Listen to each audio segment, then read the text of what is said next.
ഇത് ജിയോ ഫിന്നിൻ്റെ ചാർട്ടാണ്. അപ്പം ഇന്നത്തെ മൂവ്മെൻറ്റ് കണ്ടിട്ടുന്ന എൻ്റെ പോസ്റ്റിന് കീഴിൽ കുറച്ച് ആളുകൾ വന്നിട്ടൊന്ന് കമൻറ്റ് ചെയ്തിട്ടുണ്ടായിരുന്നു ഇതിൻ്റെ എന്താണ് ഇതിൻ്റെ സ്റ്റാറ്റസ് എന്നുള്ളത്, അല്ലെങ്കിൽ ഇതിൻ്റെ എങ്ങനെയാണ് ചാർട്ട് അനലൈസ് ചെയ്യുന്നുള്ളതിനെ സംബന്ധിച്ച് ഒന്നിട്ട് സംശയങ്ങൾ ചോദിച്ചിട്ടുണ്ട്. അപ്പോൾ ഞാൻ വിചാരിച്ചു എന്നാൽ ഇതൊരു ഒരു വീഡിയോ ആക്കി ചെയ്യുവാണെങ്കിൽ എല്ലാവർക്കും കൃത്യമായിട്ട് കാണാൻ സാധിക്കുമല്ലോ എന്ന് വിചാരിച്ചിട്ടാണ് ഞാൻ എന്നാൽ ഇതങ്ങ് വീഡിയോ ആക്കാമെന്ന് വിചാരിച്ചു. അപ്പം ജസ്റ്റ് ഒന്ന് നോക്കിക്കോളൂ നമുക്കിത് എന്ത് ചെയ്യാൻ പറ്റുന്നുള്ളത്, എങ്ങനെ ചെയ്യാം, എന്താണ് നമുക്ക് ഒരു സിമ്പിൾ വ്യൂ ആയിട്ട് ഇത് ഏത് രീതിയിൽ നമുക്ക് കൺസിഡർ ചെയ്യാൻ പറ്റുമെന്ന് ഞാനൊന്ന് കാണിച്ചു തരാം. ഞാൻ എൻ്റെ പേഴ്സണൽ വ്യൂ ആണ് പറയുന്നത്.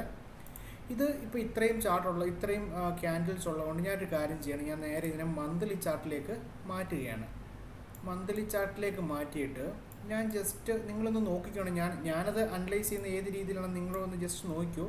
ചിലപ്പോൾ നിങ്ങൾക്ക് അറിയാത്ത എന്തെങ്കിലും ഒരു പോയിന്റ് ചിലപ്പോൾ അതിൽ നിന്ന് കിട്ടിയേക്കും. എന്തായാലും ഒന്ന് ജസ്റ്റ് ശ്രദ്ധിച്ചോളൂ. ഇവിടെ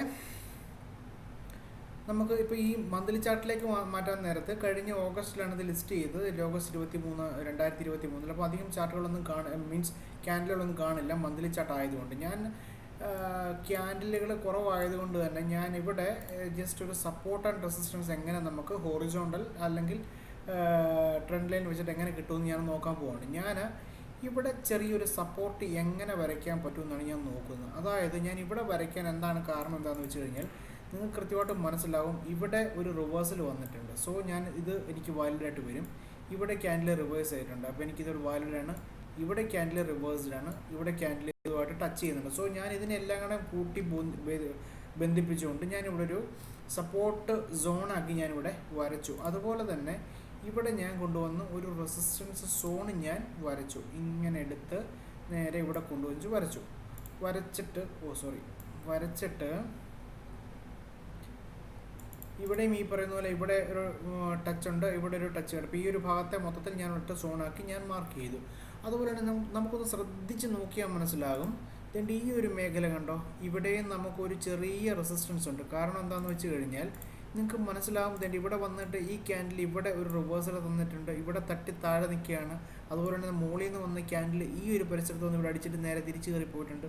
സോ ഇതും ഒരു റിവേഴ്സൽ മേഖലയിലാണ്. അതായത് നിലവിൽ ഇപ്പോൾ പ്രൈസ് നിൽക്കുന്ന ഈ ഒരു മേഖലയെ സംബന്ധിച്ചുള്ള സപ്പോർട്ടും റെസിസ്റ്റൻസുമാണ് നമ്മൾ നോക്കുന്നത്. താഴോട്ടൊന്നും അധികം പോകുന്നില്ല, കാര്യം കൂടുതൽ കോംപ്ലിക്കേറ്റഡ് ആകാണ്ടിരിക്കാൻ വേണ്ടിയിട്ട്.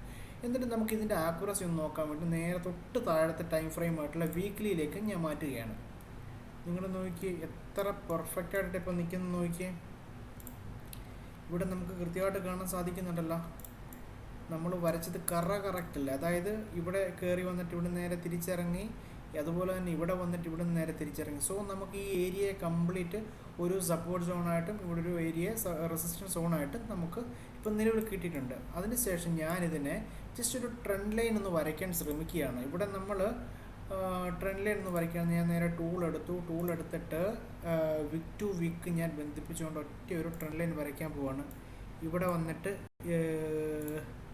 ഈ ഒരു ക്യാൻഡിലിനെ ടച്ച് ചെയ്ത് ഇവിടെ വരച്ചു, ഈ രണ്ട് ക്യാൻഡിലിനെ ടച്ച് ചെയ്ത് ഇവിടെ വരച്ചു. സോ എനിക്ക് ഈ രണ്ട് സൈഡിലുള്ള ക്യാൻഡിലിനെ ടച്ച് ചെയ്ത് വരച്ചതുകൊണ്ട് തന്നെ എനിക്കിതൊരു വാലിഡ് ട്രെൻഡ് ലൈൻ സപ്പോർട്ട് എന്ന രീതിയിൽ എനിക്ക് കിട്ടി. വാലിഡ് സപ്പോർട്ട് എന്ന് പറയാൻ കാര്യം വെച്ച് കഴിഞ്ഞാൽ പ്രൈസ് ഇപ്പം നിൽക്കുന്നതിനെ സംബന്ധിച്ചിട്ടാണ് നമ്മൾ പറയുന്നത്. പ്രൈസ് ഇപ്പം നിൽക്കുന്ന ആ ഒരു മേഖലയെ സംബന്ധിച്ച് ഈ ഒരു വരയെന്ന് പറയുന്ന ട്രെൻഡ് ലൈൻ സപ്പോർട്ട്, ഈ ഒരു കളർ ചെയ്ത ഈ ഒരു ബോക്സ് എന്ന് പറയുന്നത് ഹോറിസോണ്ടൽ സപ്പോർട്ടാണ്. അതായത് ഈ രണ്ട് സംഗതികൾ വെച്ചിട്ട് പ്രൈസ് ഇപ്പോൾ നിൽക്കുന്ന ഒരു സപ്പോർട്ട് സോണിലാണ് അല്ലെങ്കിൽ സപ്പോർട്ടിലാണ് എന്ന് നമുക്ക് വലിയ സംശയമില്ലാതെ തന്നെ പറയാൻ സാധിക്കും. ബാക്കിയുള്ള കാര്യങ്ങളെല്ലാം വിടുക, അതിനകത്ത് സപ്പോർട്ട് ആൻഡ് റെസിസ്റ്റൻസിൻ്റെ കേസ് മാത്രമാണ് ഞാനിപ്പോൾ സംസാരിക്കുന്നത്. സോ ഇപ്പം വീക്കിലി ടൈം ഫ്രെയിമിൽ നിൽക്കുമ്പോഴത്തേക്ക് നിങ്ങൾ നോക്കി, ഈ വരയെന്ന് പറയുന്നത് ഞാൻ വോളിയത്തിൽ ഒരു ആവറേജ് വോളിയം കാണിക്കാൻ വേണ്ടിയാണ് ഈ വോളിയത്തിൻ്റെ ഇവിടെ ഒരു വര കാണിച്ചിരിക്കുന്നത്.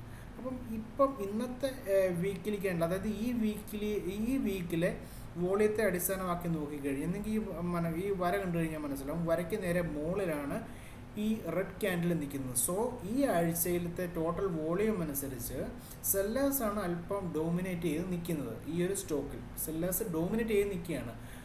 ആവറേജിനേക്കാൾ കൂടുതൽ അവർ സെല്ലേഴ്സിൻ്റെ വോളിയം ഉണ്ട്. സോ സെല്ലേഴ്സാണ് ആക്റ്റീവായിട്ട് നിൽക്കുന്നത്. എന്നാൽ ഇവിടെ വരാൻ നേരത്ത് ഇവിടെ നമുക്ക് ട്രെൻഡ് ലൈൻ സപ്പോർട്ടും അതുപോലെ തന്നെ ഹൊറിസോണ്ടൽ സപ്പോർട്ട് നമുക്ക് നിലവിൽ കിട്ടുകയും ചെയ്തിട്ടുണ്ട്. സോ ഈ ഒരു മേഖലയിൽ നിന്ന് ഈ ക്യാൻഡലിൻ്റെ ഷേപ്പ് കണ്ടിട്ട് എനിക്ക് തോന്നുന്നു ചിലപ്പം ഈ ഒരു മേഖലയിൽ നിന്ന് റിവേഴ്സ് ആകാനുള്ള സാധ്യത കൂടുതലാണ് എന്ന് എനിക്ക് തോന്നുന്നു. ഇതിൻ്റെ പേഴ്സണൽ തോന്നലാണ്.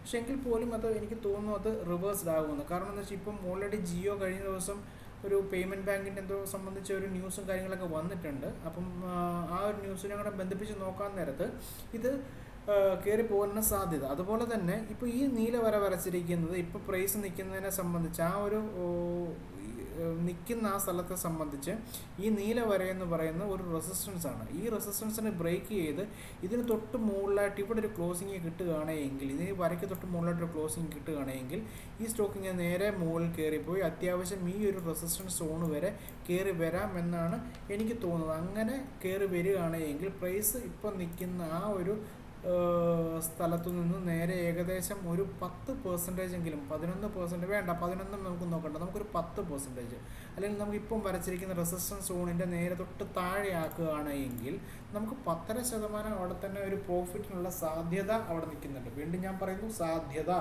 സാധ്യതയാണ് നമുക്ക് ചാർട്ടിലൂടെ പറയാൻ പറ്റത്തുള്ളൂ.